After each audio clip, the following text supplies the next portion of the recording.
un'iniziativa sicuramente interessante, ma in molti si chiedono il perché di questa iniziativa e se può avere intanto un futuro per la politica italiana o magari siciliana o in vista anche delle elezioni europee. Sindaco. No, è fuori da logiche di elezioni, non abbiamo per fortuna interessi elettorali imminenti, ma è la volontà e la voglia di alcuni amministratori che vogliono coinvolgere altri amministratori per dibattere della situazione politica regionale e nazionale e portare la discussione sui temi reali che interessano la nostra collettività.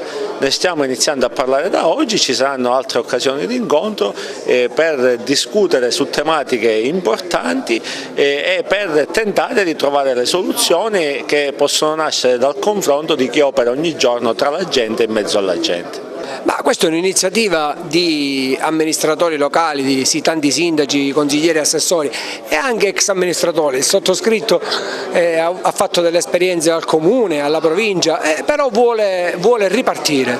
Noi non vogliamo presentarci perché dagli errori del passato bisogna probabilmente fare anche ammenda, non bisogna presentarsi all'elettorato solamente nel momento elettorale, noi vogliamo costruire un percorso, stando vicino alla gente, occupandoci degli enti locali, perché oggi ritengo che la forza, riteniamo tutti assieme che la forza di chi fa politica è rappresentata dalla presenza negli enti locali, quindi nei comuni, e quindi da qui ripartire. Oggi abbiamo organizzato un incontro, una tavola rotonda se così la vogliamo chiamare, assieme a due eminenti personalità della politica, poi ne faremo altri, però vogliamo far ripartire la politica in provincia di Agrigento. Poi a cosa approderemo? È una domanda da $1 milione. Noi vogliamo ripartire, vogliamo tra virgolette armarci.